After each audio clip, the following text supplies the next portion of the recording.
Assalamualaikum dan salam sejahtera. Kumpulan kami memilih karya daripada Cheah Boon Kheng yang bertajuk The Peasant Robbers of Kedah 1900 to 1929 bagi menerangkan ciri-ciri penulisan sejarah dari bawah. Terlebih dahulu, saya ingin memperkenalkan ahli-ahli dalam kumpulan kami yang terdiri daripada saya sendiri, Farina binti Ahmad Long, nombor kad matrik 151397, Asmidar binti Mustafa, nombor matrik 152227 dan saudara Muhammad Hafiza bin Ismail dengan nombor matrik 150680. Penulisan sejarah dari bawah atau sejarah rakyat mula diberi perhatian di Eropah apabila golongan Marxis menulis sejarah perjuangan mereka dan menolak sejarah yang berunsurkan politik dan peranan orang yang menduduki tingkat tertinggi dalam hierarki masyarakat. Istilah sejarah dari bawah ini telah muncul seawal dekad Perang Dunia Kedua yang diperkenalkan oleh George Lefevre semasa beliau membuat kajiannya mengenai Revolusi 1789 yang seterusnya dikembangkan lagi oleh ahli-ahli sejarah berfahaman Marxis dan Sosialis yang mula mengalihkan minat mereka untuk menulis penulisan sejarah yang berkisah kehidupan, hubungan dan perjuangan masyarakat bawahan dengan mengkaji aktiviti seharian masyarakat tersebut seperti pekerjaan, aktiviti masa lapang, sikap, kepercayaan, amalan dan tingkah laku. Sejak itu, ramai sejarawan mula menunjukkan minat terhadap penulisan ini yang sememangnya berbeza jika dibandingkan dengan penulisan sejarah sebelum ini yang hanya berfokuskan kepada golongan atasan sahaja. Sejarah dari bawah juga dapat diteliti menerusi sejarah mikro ataupun mikrostoria yang boleh didefinisikan sebagai usaha untuk mempelajari tentang masyarakat kecil yang boleh dikategorikan sebagai sebuah desa, keluarga atau bahkan seseorang individu. John Rosa dan Himar Farid 2004 berpandangan bahawa sejarah dari bawah mulai popular dan digunakan secara meluas sejak tahun 1960 dan menjadi satu kaedah untuk menggambarkan cerita-cerita dari masyarakat yang ditindas dan dipinggirkan. Tetapi, jika dilihat perkembangannya di Malaysia pula, penulisan sejarah dari bawah dilihat agak perlahan pada peringkat awal kemunculannya. Namun demikian, sekitar tahun 1970-an, Badriah Haji Saleh, seorang sejarawan, melihat penulisan sejarah dari bawah ini mula berkembang di Malaysia, iaitu melalui peranan yang dimainkan oleh Jabatan Sejarah Universiti Tempatan.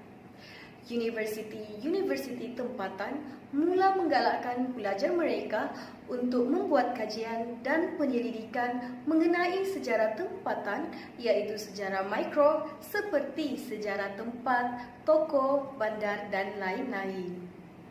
Justru itu, berdasarkan latar belakang penentangan sejarah politik yang dikatakan sempit dan terbatas kepada golongan atasan sahaja atau pihak berkuasa, maka muncullah aliran penulisan daripada sejarah dari bawah yang ditakrifkan sebagai the history of the people with the politics left out, iaitu sejarah orang kebanyakan dengan mengenepikan unsur-unsur politik.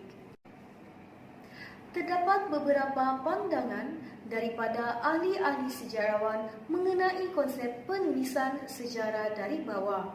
Yang pertama ialah Badriah Haji Saleh.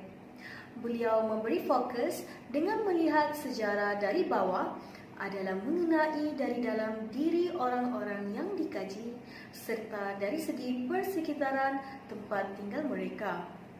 Menurut E.J. Hobsbawm pula, dalam artikelnya yang bertajuk From Social History to the History of Society, mentakrifkan sejarah dari bawah sebagai sejarah orang-orang miskin atau kelas bawahan dan lebih dikenali sebagai pergerakan sosial, iaitu pergerakan orang-orang miskin. Hal ini bermakna penulisan sejarah dari bawah hanya menumpukan kepada watak orang-orang biasa seperti golongan rakyat yang miskin. Dan yang terakhir, menurut pandangan Kasim Ahmad, sejarah dari bawah digunakan untuk merujuk kepada sejarah sesuatu peristiwa dan kelompok manusia yang terpinggir serta peristiwa-peristiwa yang tidak diberikan tumpuan dalam penulisan sejarah biasa. Ringkasnya, penulisan sejarah dari bawah ini telah memberi peluang kepada watak-watak yang selama ini dipinggirkan dan dikecilkan peranannya, terutamanya dalam penulisan sejarah yang majoritinya hanya mementingkan peranan golongan istana dan pihak atasan sahaja. Justru itu dapat disimpulkan bahawa sejarah dari bawah sememangnya berbeza dengan penulisan sejarah biasa kerana sejarah dari bawah ini dapat mendedahkan persekitaran sebenar kehidupan masyarakat bawahan yang seringkali dipandang remeh dan diendahkan dalam penulisan sejarah. Baiklah, saya akan menerangkan secara ringkas sinopsis karya The Peasant Robbers of Kedah 1900 to 1929. Karya Chia Boon Kheng yang bertajuk The Peasant Robbers of Kedah memaparkan kisah atau cerita mengenai beberapa orang petani yang telah menjadi hero kepada penduduk tempatan. Antara golongan petani tersebut termasuklah Panglima Nayan, Awang Po, Saletui dan Ding Pram. Mereka ini telah dianggap sebagai penyamun atau perompak atau social bandits oleh pihak golongan atasan. Pada awal abad ke-20, kegiatan rompakan atau sabun seringkali berlaku khususnya di kawasan luar bandar berhampiran sempadan antara negeri Kedah dan Siam di utara Malaysia dan beberapa penjahat menjadi wira tempatan. Hal ini disebabkan demikian kerana golongan petani telah ditindas oleh golongan atasan. Justru itu, mereka mula bangkit menentang golongan atasan dengan merompak hasil pertanian yang dirampas seterusnya diagihkan kepada masyarakat petani yang miskin pada ketika itu. Mereka juga sanggup melakukan apa-apa sahaja bagi memenuhi keperluan mereka, terutamanya apabila mereka mula ditindas oleh golongan atasan. Perkara ini juga berlaku ekoran daripada sistem kerah 1909 yang telah diharamkan oleh pihak British menjadi salah satu sebab mengapa petani terlibat dalam jenayah.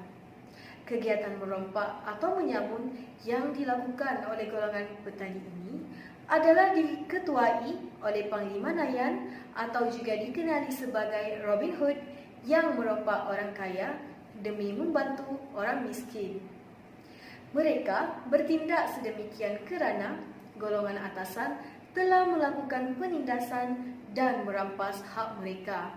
Namun demikian, kegiatan Panglima Nayan yang melakukan aktiviti menyamun hasil golongan atasan ini telah menyebabkan beliau digelar sebagai perompak.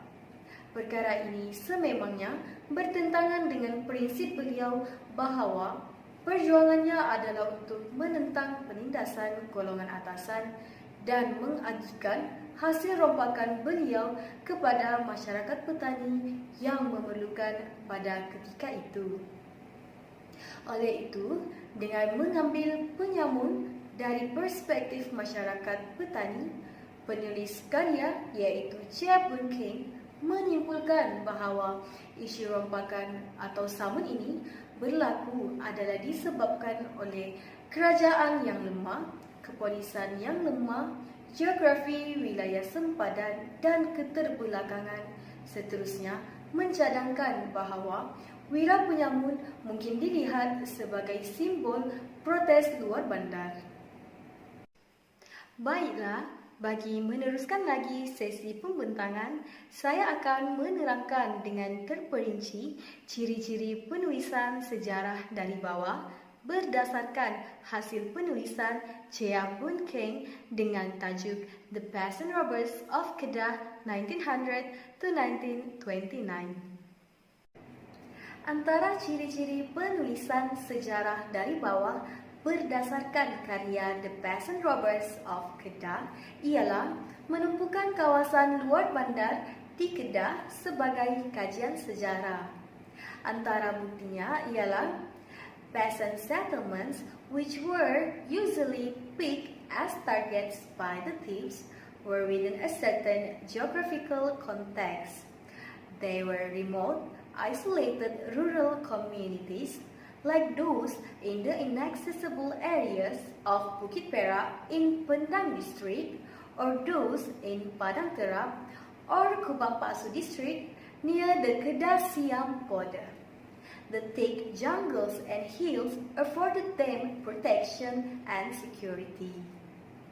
Pertempatan petani yang biasanya dipilih sebagai sasaran pencuri berada dalam konteks geografi tertentu. Mereka adalah masyarakat pedalaman yang terpencil seperti di kawasan Bukit Perak yang tidak dapat dilalui di daerah Pendang atau di daerah Padang Terap atau Kubang Paksu yang berhampiran dengan sempadan Kedah Siam. Hutan dan bukit yang tebal pula memberi mereka perlindungan dan keselamatan. Seorang tuan tanah British di Provinsi Wellesley telah menyebut tentang kegiatan Panglima Penyamun di sempadan selatan Kedah Provinsi Wellesley. Logan mendesak British untuk mewujudkan polis sukarela di daerah Kuala Muda ekoran kes jenayah samun atau rompak yang semakin meningkat di kawasan tersebut. Namun demikian, di Kedah sehingga tahun 1880-an, tiada sebarang tindakan kawalan yang dilakukan terutamanya di bahagian utara Kedah yang bersempadan dengan Siam juga merupakan lawless zone, iaitu kawasan yang kurang penguatkuasaan undang-undang.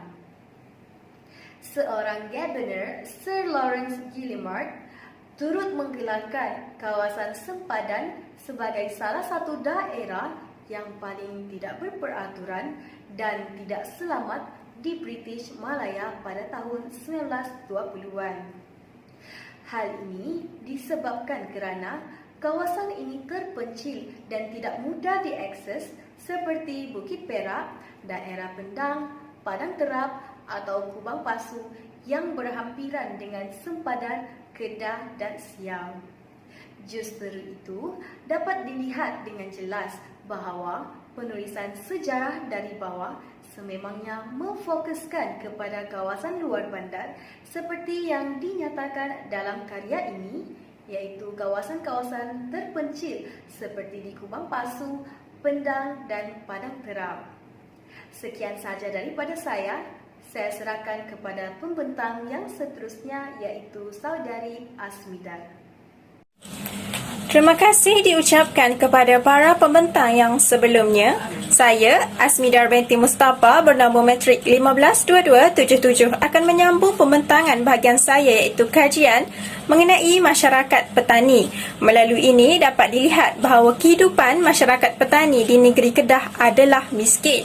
Kebanyakan daripada mereka melakukan aktiviti pertanian iaitu penanaman padi bagi tujuan sara diri. Pada tahun 1909 apabila sistem kerah diharamkan oleh pihak British, golongan petani di negeri Kedah ini hilang punca makanan. Hal ini dikatakan demikian kerana sistem kerah sebelum ini yang dilaksanakan oleh para pembesar yang mana petani perlu menjalankan kerja menanam dan akan diupah beras. Kedatangan British dengan menghapuskan sistem kerah ini mendatangkan banyak masalah kepada golongan petani. Sebagai contohnya, apabila bekalan makanan mereka sukar diperolehi. Afifuddin Omar, however, rightly argue that the Kedah peasant prefer to show their resistance through robbing the wealthy class. Penghapusan sistem kerah ini juga menyebabkan golongan petani di negeri Kedah ini terlibat dengan aktiviti jenayah. Melalui karya ini juga dapat dibuktikan bahawa dalam tempoh 1900 hingga tahun 1929, petani ini merompak demi memastikan kelangsungan hidup. In a rural Kedah during the period 1900 until 1929, crimes against property committed by these robbers and their group should first be viewed as part of a loose, unofficial social system of self-help in which poor peasants, the have-nots, help themselves by taking from the rich, the have for the sake of survival or as a means of redistributing wealth. Seterusnya, menggunakan kaedah penyelidikan. Kaedah penyelidikan di sini merangkumi sumber-sumber yang digunakan bagi mendapatkan maklumat. Menurut R.J. Collingwood dalam bukunya yang bertajuk Idea of History, sumber ialah teks yang mempunyai kenyataan-kenyataan mengenai sesuatu peristiwa sejarah.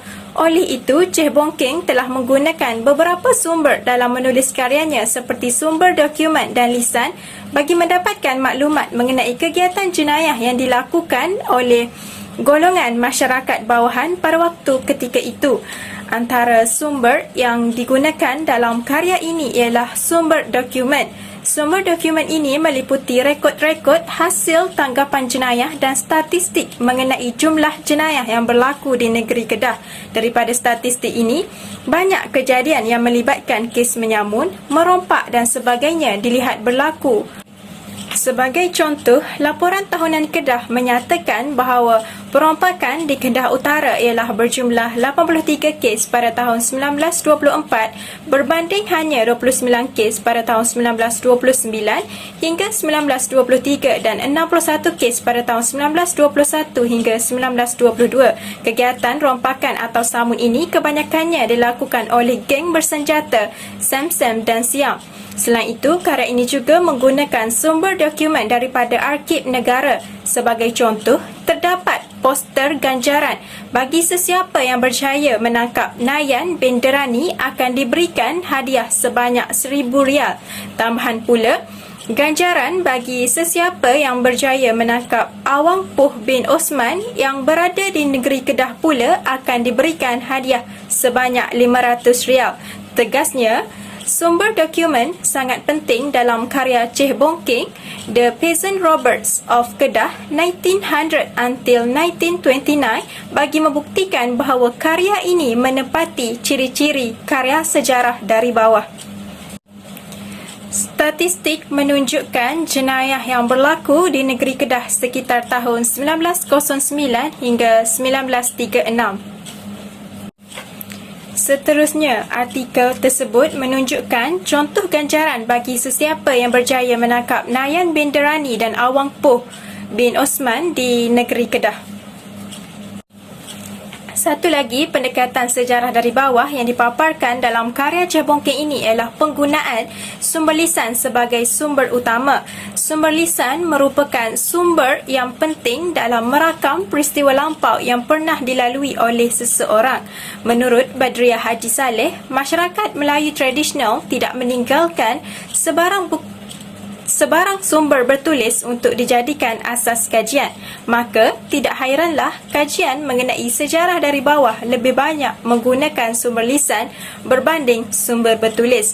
Dalam karya Ceh Bongking, sumber lisan ini sangat penting dalam memastikan kebenaran kejadian yang berlaku berkaitan jenayah rompakan oleh masyarakat petani di luar bandar dari tahun 1900 hingga 1929 antara sumber lisan yang diperoleh oleh Cih Bongking dalam karya The Peasant Roberts of Kedah 1900 until 1929 ialah hasil sumber lisan daripada masyarakat petani di kawasan Kedah. Golongan ini mengetahui sejarah Nayan yang dianggap sebagai wira kerana merompak orang kaya bagi membantu petani yang miskin. Selain itu, sumber lisan yang diperoleh ialah hasil temu bual kakak Nayan iaitu Putih yang menyatakan bahawa Nayan menjadi penyamun bukan disebabkan keluarganya yang miskin, tetapi disebabkan dia bercampur dengan budak jahat. Memetik kata-kata kakak Nayan, Nayan was the third of 7 children of Abdul Ghani, a poor paddy planter, and Siti Hawa, his wife. He was born probably in 1896 in Paya Kelubi in the district of Pendang. Melalui kata-kata kakak Nayan ini dapat dibuktikan bahawa Nayan datangnya daripada keluarga petani. Nayan turut menolong keluarganya di sawah yang berkeluasan 2 relung sawah padi. Sumber lisan ini digunakan bagi mendapatkan bukti mengenai kehidupan masyarakat tempatan di kawasan ini kerana kekurangan bukti dokumen. His sister, however, believed Nayan became a bandit not because the family was poor. We were quite self-sufficient, she said, but because he mixed with budak jahat bad youths in their village. She recalled that their mother frequently chided Nayan for his criminal activities, which she had heard about whenever he visited her on the quiet. Kakak Nayan turut mengatakan bahawa keluarga mereka tidak begitu susah. Namun, perkara yang mendorong Nayan terlibat dengan aktiviti jenayah apabila bergaul dengan budak jahat. Kakaknya turut mengatakan bahawa ibunya sering menafikan aktiviti jenayah Nayan yang didengarinya kerana tempat itu begitu tenang sekali. Selain itu, ada juga responden mengatakan bahawa Nayan ini kebal daripada peluru dan pedang. Informant alleged Nayan was invincible, possessing supernatural powers which could make him invulnerable to blade and bullet. Oleh itu, timbullah legenda perompak petani yang luar biasa seperti Nayan, Saleh Tui dan Awang Poh yang dikatakan oleh masyarakat sebagai seorang yang kebal dan memiliki kekuatan gaib. Dalam karya ini turut diperolehi daripada sumber lisan bersama penduduk setempat yang mengatakan Nayan ini merupakan Robin Hood di Malaysia. Nayan dikatakan Robin Hood kerana beliau merompak dan hasilnya diagihkan kepada orang miskin. Memetik kata-kata dalam The Peasant Roberts of Kedah 1900 until 1929, most of these peasant oral account give a rather romanticized version of Nayan as a local Robin Hood. Melalui petikan ini dapat dibuktikan bahawa Cih Bongking menggunakan sumber lisan dalam menghasilkan karya ini. Namun begitu, dalam penggunaan sumber kaedah lisan ini, segala maklumat yang diperoleh tidak boleh dipercayai sepenuhnya. Hal ini kerana mungkin terdapat unsur yang memutarbelitkan fakta, berlaku tokok tambah dan sebagainya bagi menyedapkan sesuatu kisah atau jalan cerita itu. Walau bagaimanapun, sumber lisan ini sangat penting dalam membuktikan karya The Peasant Roberts of Kedah 1900 until 1929 dalam menepati ciri-ciri sejarah dari bawah. Baiklah, itu sahaja daripada saya. Saya serahkan kepada para pembentang yang seterusnya. Assalamualaikum dan salam sejahtera. Terima kasih kepada saudari pembentang sebentar tadi. Saya Muhammad Afizah bin Ismail bernombor metrik 150680. Baiklah, seterusnya ialah golongan bawahan sebagai watak utama.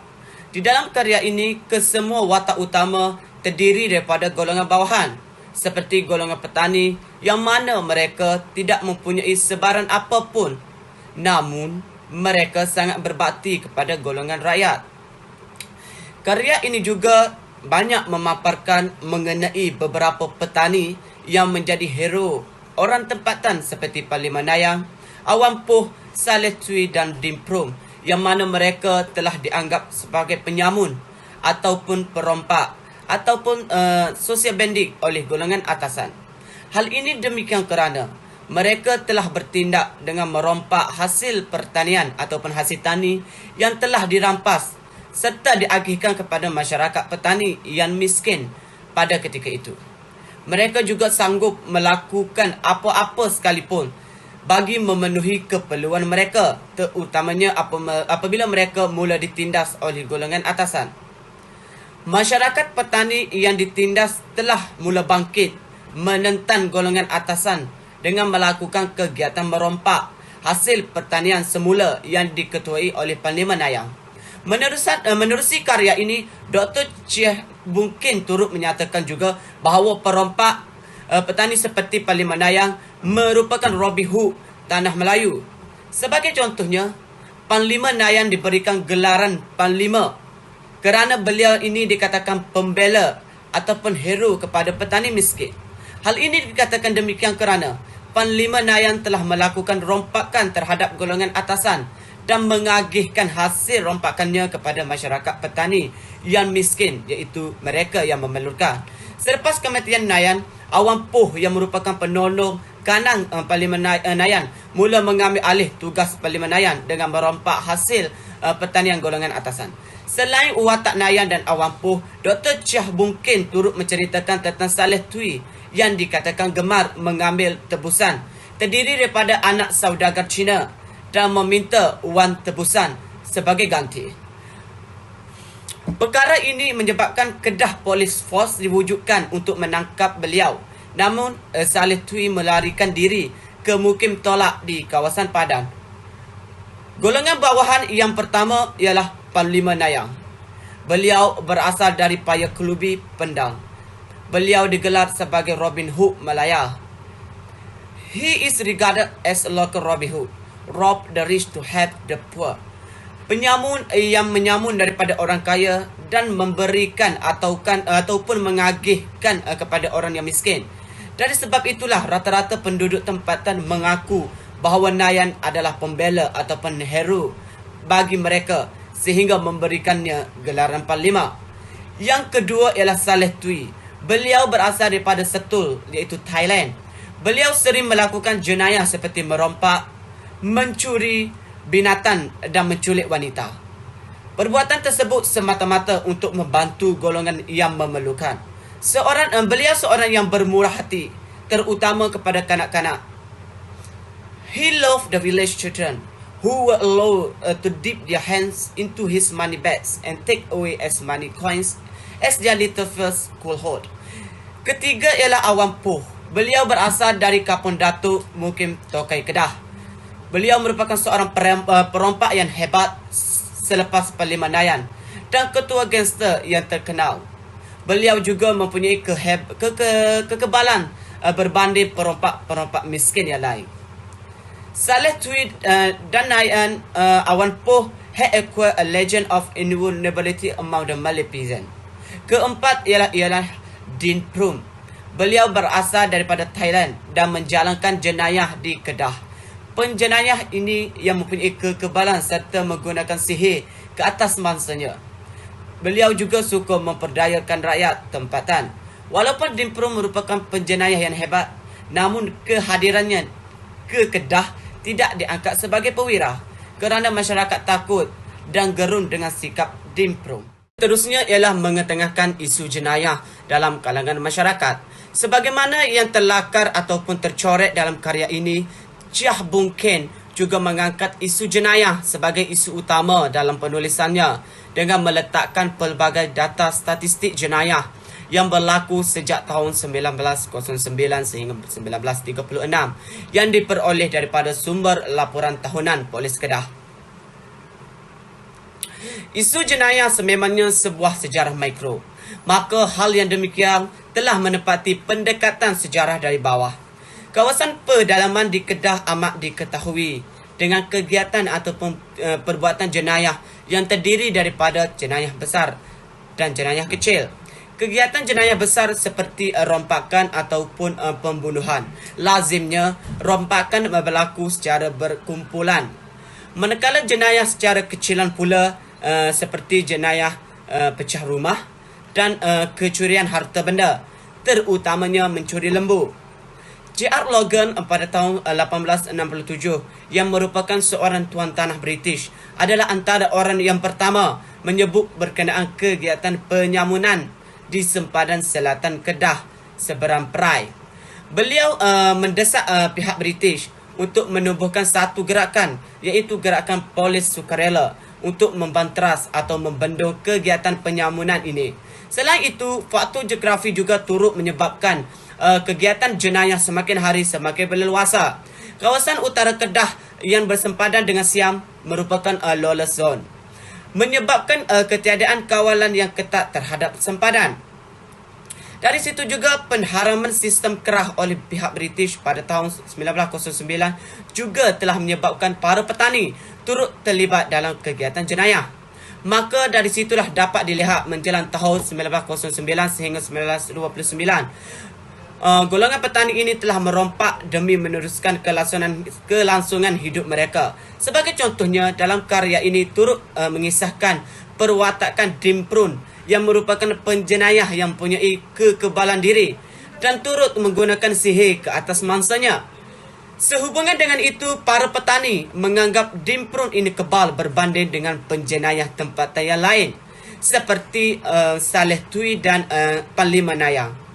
Memetik kata-kata yang terdapat dalam karya The Peasant Robbers of Kedah, Dimprun merupakan seorang pencuri anak lembu yang berasal daripada Thailand, yang mana beliau menjalankan jenayah itu di Kedah, terutamanya di sekitar Kuala Nerang dan sepadang Kedah, Thailand.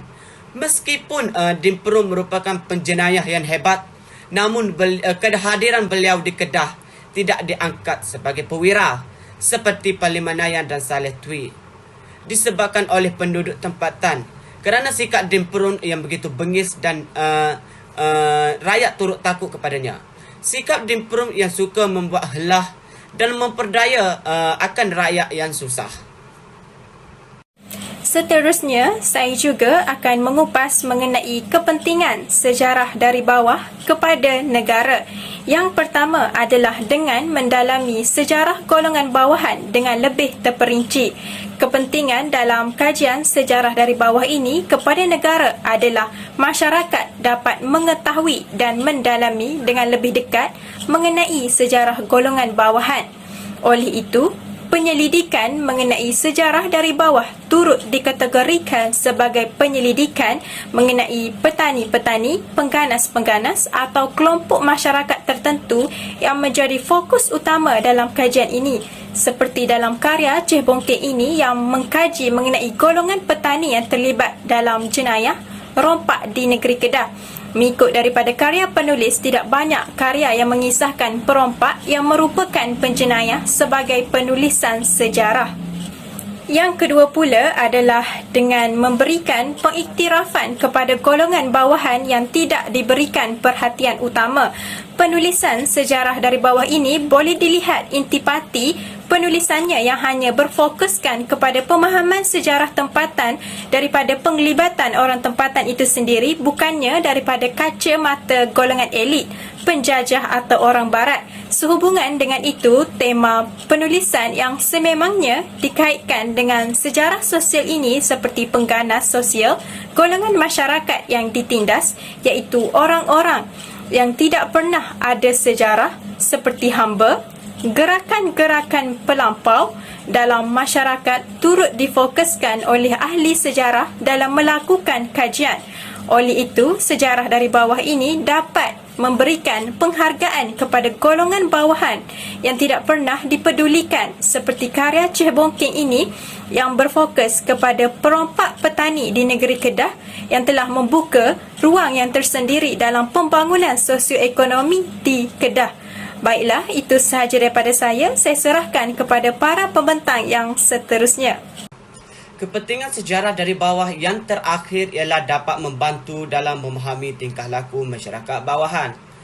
Ahli sejarah yang menggunakan pendekatan sejarah dari bawah ini telah menamakan atau menganggap diri mereka sebagai sejarawan kaki ayam, iaitu barefoot history, yang terdiri daripada peserta-peserta bangkit rakyat. Bangkit Sejarah Rakyat telah mencadangkan satu sejarah pilihan yang menjadi tumpuan kajian mereka adalah orang bawahan yang lazimnya mereka menganggap sebagai mangsa sejarah. Jika dilihat dalam karya Chia Bong Ken ini, beliau banyak menceritakan atau memaparkan mengenai golongan bawahan yang tidak suka dengan golongan elit. Sehubungan dengan itu, golongan elit ini sahaja menjadi mangsa rompakan. Dari sebab itu, tidak dinafikan bahawa rompakan yang dijalankan itu adalah berteraskan untuk membantu golongan yang susah, iaitu dengan hasil rompakan tersebut dapat diagihkan kepada orang ramai yang memerlukan. Akan tetapi pada masa yang sama, golongan bawahan tidak suka dengan orang elit. Disebabkan itulah rompakan dilakukan. Jadi, selepas mendalami karya ini, pembaca dapat memahami dengan lebih mendalam tentang tingkah laku ataupun tindak tanduk masyarakat bawahan. Sekian, terima kasih. Secara keseluruhannya, dapat disimpulkan bahawa karya Chia Bun Ken, The Best and Robbers of Kedah 1900 to 1929 ini sememangnya menepati ciri-ciri penulisan sejarah dari bawah. Penulisan sejarah dari bawah tidak dinafikan berlainan daripada sejarah yang biasa dibaca oleh masyarakat kerana sejarah dari bawah ini dapat membuka satu peluang kepada kita, iaitu sebagai rakyat biasa, untuk memahami tingkah laku dan mendalami sejarah golongan bawahan dengan lebih terperinci. Jalan cerita mengenai masyarakat petani di Kedah telah membuka mata masyarakat mengenai sejarah masyarakat dari golongan bawahan yang mana watak mereka seringkali dipinggirkan dari sejarah. Tambahan pula, melalui karya ini, masyarakat luar akan lebih terbuka dan memahami sesuatu peristiwa sejarah secara keseluruhannya dan tidak hanya memihak kepada golongan atasan sahaja. Menurut Collingwood dan Santayana, sejarah mempunyai nilai yang amat berguna dalam memberi panduan dan iktibar kepada seseorang individu, masyarakat dan negara. Oleh itu, penulisan sejarah berkonsepkan sejarah dari bawah ini mestilah diperkasa supaya masyarakat sedar dan ketahui bahawa pentingnya peranan golongan bawahan dalam pensejarahan negara kita. Berikut adalah senarai sumber rujukan yang kami gunakan. Setakat ini sahaja daripada kumpulan kami. Sekian, terima kasih.